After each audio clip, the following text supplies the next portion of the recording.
Aspek leasing dan aspek hukum waralaba dilihat dari ketentuan syariah. Latar belakang masalah ini membahas dua konsep penting dalam ekonomi, yaitu waralaba dan leasing, yang menjadi solusi bagi kebutuhan bisnis dan pembiayaan di era modern. Waralaba atau franchise memungkinkan pengusaha memulai bisnis dengan menggunakan merek dan sistem yang sudah terbukti sukses, sehingga mengurangi resiko kegagalan. Model ini diminati karena penawaran kemudahan bagi para pelaku usaha untuk memanfaatkan reputasi dan dukungan dari pemilik waralaba. Di sisi lain, leasing adalah solusi pembiayaan yang memungkinkan perusahaan atau individu menggunakan aset seperti kendaraan atau peralatan tanpa harus membayar secara penuh di awal. Leasing memberikan fleksibilitas dalam penggunaan aset, sehingga perusahaan dapat menjaga likuiditas dan menghindari risiko penurunan nilai aset. Kedua, konsep ini memberikan alternatif pembiayaan yang efisien dalam dunia bisnis, namun tetap memerlukan pemahaman tentang aspek hukum dan perjanjian yang mendasari operasionalnya. Pembiayaan leasing lebih menguntungkan. Seperti yang telah kita ketahui pada umumnya bahwa pembiayaan leasing lebih dianggap menguntungkan daripada jenis-jenis pembiayaan yang lainnya. Hal ini dikarenakan beberapa alasan. Yang pertama yaitu tidak memerlukan uang muka. Leasing sering tidak memerlukan uang muka besar sehingga menarik bagi perusahaan atau para pembisnis. Hal ini dikarenakan leasing seringkali tidak memerlukan uang muka atau down payment yang besar, yang menjadikannya pilihan yang menarik bagi perusahaan atau individu yang ingin memperoleh aset tanpa harus mengeluarkan modal besar di awal. Alasan yang kedua yaitu ketersediaan aset tanpa modal besar. Hal ini memungkinkan penggunaan aset tanpa biaya besar di muka.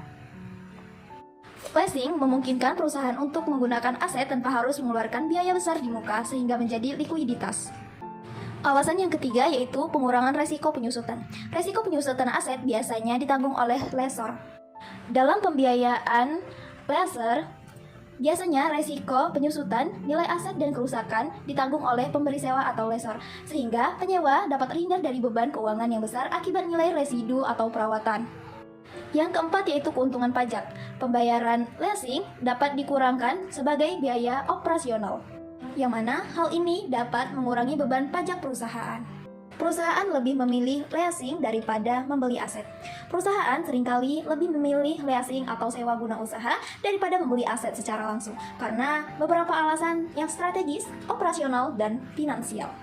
Alasan yang pertama yaitu pengelolaan arus kas yang lebih baik. Biaya leasing dibayar secara berkala sehingga mengurangi beban pengeluaran besar.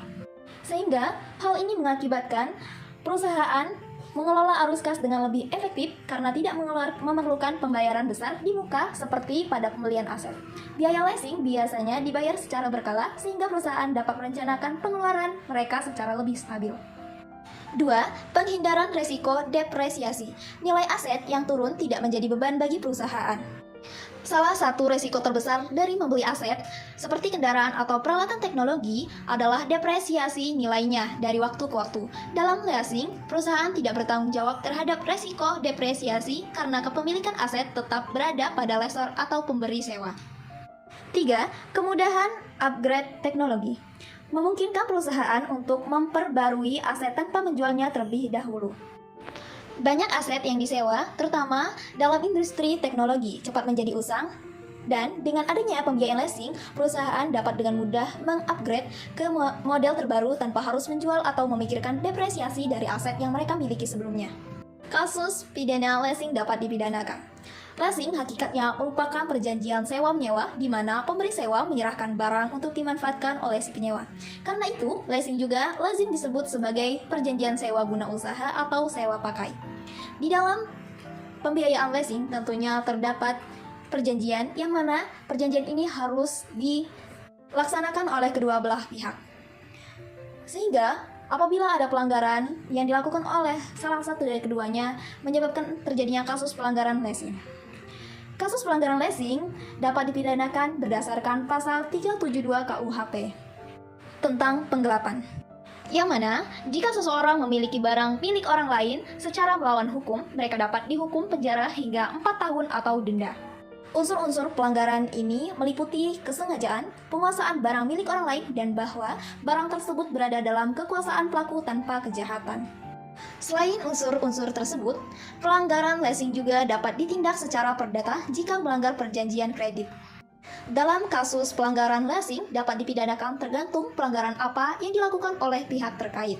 Hal ini ditinjau dari pasal 372 dan pasal 378 KUHP. Perbedaan leasing dan hutang. Leasing, aset tetap milik lessor atau pemberi sewa, dan penyewa memiliki hak penggunaan dengan opsi membeli di akhir masa sewa. Artinya, penyewa membayar sejumlah uang sewa secara berkala untuk menggunakan aset tanpa harus memilikinya secara langsung. Namun, pada akhir periode sewa, penyewa biasanya memiliki opsi untuk membeli aset tersebut, mengembalikannya, atau memperpanjang kontrak sewa. Sedangkan hutang, peminjam langsung memiliki aset dan bertanggung jawab terhadap utang tersebut. Yang mana hal ini mengacu pada pinjaman yang diberikan oleh bank atau lembaga keuangan kepada individu atau perusahaan dengan kewajiban untuk melunasi pinjaman tersebut beserta bunga dalam jangka waktu tertentu. Dan dalam hal ini pula, peminjam mendapatkan kepemilikan langsung atas barang yang dibeli dengan dana pinjam.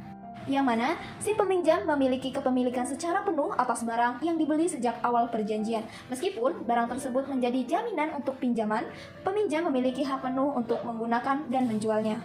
Yang mana hal ini tentunya sangat berbeda dengan leasing. Karena kepemilikan aset leasing, yaitu selama masa perjanjian leasing, kepemilikan aset tetap berada di tangan lessor atau penyewa. Sedangkan penyewa hanya memiliki hak penggunaan atas aset tersebut. Dan setelah kontrak berakhir, penyewa dapat memilih untuk membeli aset atau mengembalikannya. Leasing dan riba. Riba dalam leasing terjadi ketika ada unsur bunga dalam pembayaran. Hal ini sesuai dengan pengertian dari riba itu sendiri, yang artinya adalah pengambilan tambahan, baik itu dalam bentuk transaksi jual beli maupun hutang piutang secara yang bertentangan dengan prinsip hukum Islam. Dan riba ini sendiri dilarang atau diharamkan di dalam syariat hukum Islam. Yang mana hal ini dibahas di dalam fikih muamalah yang mengatur tentang transaksi keuangan. Aturan syariat tentang transaksi keuangan tidak hanya meliputi perbankan syariah yang biasa kita kenal, tetapi juga transaksi yang biasanya dilakukan oleh lembaga-lembaga non-bank, seperti multi-finance company yang berupa transaksi leasing, financial market, pasar modal, asuransi, dan transaksi-transaksi keuangan lainnya. Selanjutnya yaitu leasing syariah. Leasing syariah menggunakan akad ijaroh yang bebas dari unsur riba, yang mana pembayaran dilakukan berdasarkan sewa bukan atas bunga dari pinjaman, sehingga penting untuk memperhatikan jenis akad dan mekanisme leasing yang digunakan jika ingin menghindari riba dalam leasing. Selain itu, terdapat beberapa jenis leasing yang berdasarkan syariah. Yang pertama yaitu leasing operasi. Dalam jenis ini, barang yang disewa tetap menjadi milik pihak penyewa modal atau lessor dan tidak ada niatan untuk memindahkan kepemilikan barang kepada penyewa. Biasanya, dalam akad ini tidak ada unsur riba karena hanya melibatkan jasa penyewaan. Jenis yang kedua yaitu leasing finansial. Dalam leasing ini, barang yang disewa pada akhirnya akan berpindah kepemilikan kepada pihak yang menyewa setelah seluruh pembayaran dilakukan.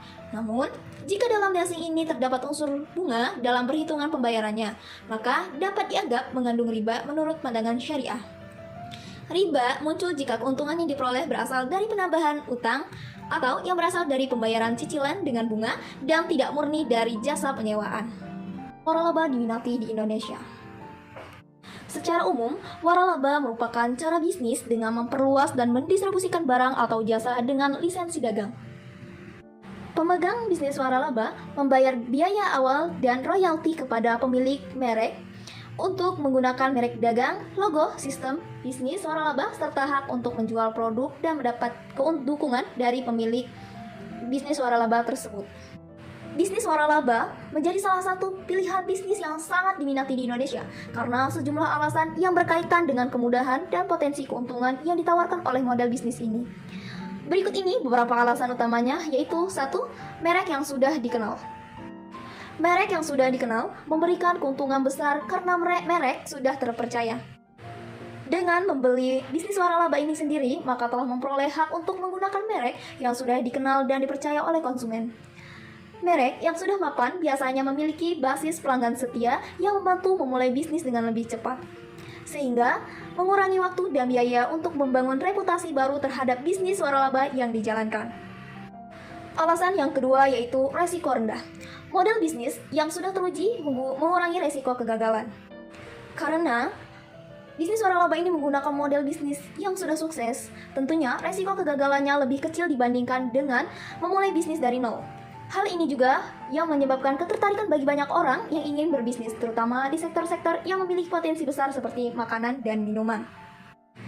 Alasan yang ketiga yaitu sistem bisnis yang matang. Bisnis waralaba menawarkan sistem bisnis yang sudah teruji dan terbukti. Karena si pemilik bisnis waralaba sebelumnya menyediakan panduan dan pelatihan sehingga pemilik selanjutnya dapat langsung menjalankan bisnis tanpa harus membuat strategi dari awal. Pentingnya perjanjian waralaba. Perjanjian waralaba tentunya sangat penting bagi keberlangsungan bisnis karena menetapkan hak dan kewajiban kedua belah pihak. Hal ini juga membantu mencegah konflik melalui ketentuan yang jelas tentang penggunaan merek, standar operasional, dan dukungan. Selain itu, perjanjian ini melindungi kekayaan intelektual franchisor seperti merek dagang dan rahasia dagang yang mencegah penyalahgunaan oleh franchise. Alasan lainnya, diadakan perjanjian dalam bisnis waralaba ini adalah pertama, meminimalisir akan terjadinya sengketa di masa depan. Dua, salah satu aspek perlindungan hukum kepada para pihak dari perbuatan yang dapat merugikan pihak lain. Tiga, panduan atau dasar hukum untuk melakukan bisnis. Empat, memantau dan mengontrol apakah pihak yang terlibat sudah melakukan yang telah dijanjikan atau belum. Mengetahui suatu bisnis adalah waralaba. Tentunya, terdapat beberapa hal yang dapat kita perhatikan, analisis, dan telah untuk mengetahui suatu bisnis merupakan waralaba. Salah satunya yaitu dengan mengetahui karakteristik dari bisnis waralaba itu sendiri. Terdapat beberapa karakteristik bisnis waralaba menurut Simatupang. Yang pertama yaitu harus ada suatu perjanjian atau kontrak tertulis yang mewakili kepentingan yang seimbang antara franchisor dengan franchise. Dua, franchisor harus memberikan pelatihan dalam segala aspek bisnis yang akan dimasukinya. Tiga, franchise diperbolehkan dalam kendali franchisor beroperasi dengan menggunakan nama atau merek dagang, format, dan atau prosedur serta segala nama reputasi baik yang dimiliki franchisor. Pemilihan waralaba untuk keuntungan besar. Agar bisnis waralaba untung besar, tentunya terdapat beberapa hal yang harus kita perhatikan. Di antaranya yaitu 1. Melakukan riset dan analisis perusahaan. Sebelum kita melakukan bisnis waralaba, pastikan perusahaan pemilik waralaba atau franchisor memiliki rekam jejak yang baik dan terbukti sukses. Periksa sejarah finansial dan stabilitas perusahaan. Serta periksa juga apakah perusahaan telah beroperasi selama beberapa tahun. Umumnya minimal 5 tahun untuk memastikan mereka telah mengatasi berbagai permasalahan dan telah terbukti menguntungkan. 2. Kredibilitas dan reputasi. Dalam memilih bisnis waralaba, tentunya sangat penting untuk memilih merek yang memiliki kredibilitas dan reputasi baik di mata masyarakat. Periksa apakah perusahaan memiliki manajemen yang solid dan memberikan pelayanan yang baik kepada pemilik modal. 3. Produk atau layanan yang relevan. Pastikan produk atau layanan yang ditawarkan oleh bisnis waralaba tersebut relevan dan dibutuhkan oleh banyak orang. Variasi produk juga sangat penting untuk menjaga minat konsumen. Bagian yang terakhir, hal penting dalam perjanjian waralaba. Terdapat beberapa hal penting yang harus diperhatikan untuk memastikan keberlangsungan dan perlindungan bagi kedua belah pihak, yaitu franchisor dan franchise. Seperti yang telah kita ketahui sebelumnya, perjanjian waralaba adalah dokumen penting yang mengatur hubungan antara pemberi waralaba atau franchisor dan penerima waralaba atau franchise. Dalam perjanjian ini terdapat beberapa hal penting yang harus dicantumkan untuk memastikan kesepakatan yang jelas dan mengurangi resiko sengketa di masa depan, serta untuk memastikan keberlangsungan dan perlindungan bagi kedua belah pihak. Berikut ini elemen-elemen kunci dalam perjanjian waralaba. Yang pertama yaitu identitas pihak.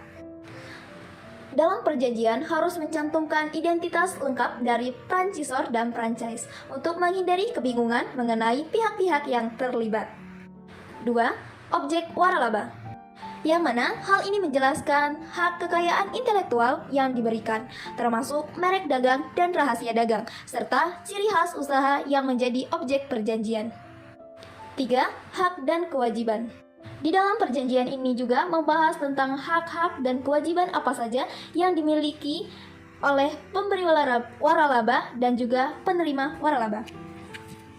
1.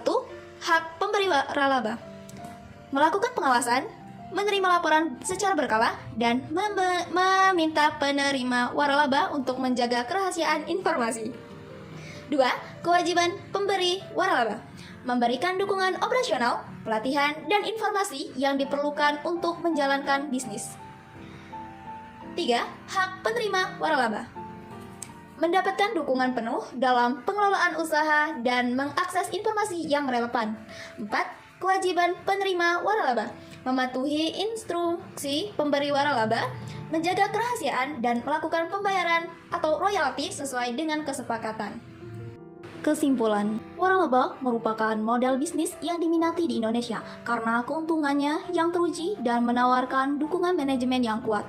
Perjanjian waralaba penting untuk menjaga kelangsungan bisnis dengan mengatur hak dan kewajiban kedua belah pihak. Pemilihan waralaba yang tepat dan perjanjian yang kuat dapat meningkatkan peluang kesuksesan bisnis. Leasing merupakan opsi pembiayaan yang fleksibel dan seringkali lebih disukai perusahaan karena tidak membutuhkan modal besar di awal dan membantu menjaga arus kas. Meski leasing lebih praktis, penting untuk memastikan bahwa perjanjian leasing tidak melanggar hukum atau mengandung riba, terutama bagi perusahaan yang ingin menerapkan prinsip-prinsip syariah.